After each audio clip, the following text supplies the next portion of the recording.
Hi everybody and welcome back to another video. In this video I'm going to show you how to use split screen duet on TikTok. So you just need to be in your app or to open up your app if you don't, and then I just want you to go and click on this icon, the share icon.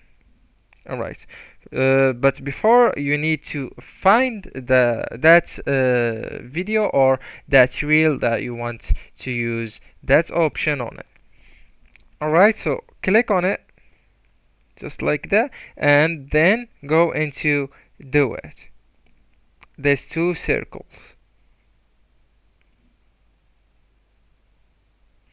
Okay, so we need to wait a few seconds because they are processing the video, and then here you can adjust the way that you want to make the duet.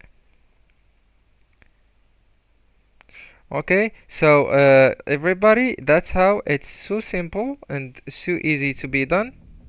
Okay, sorry, it's so simple and so easy to be done. It's uh, an easy option on TikTok, just by finding your reel, and then by clicking on that option, that's two circles, you can use, or you can use the split screen duet on TikTok. Anyways guys, thank you so much for watching, and don't forget to like, subscribe and share the video with your beloved ones, and bye bye.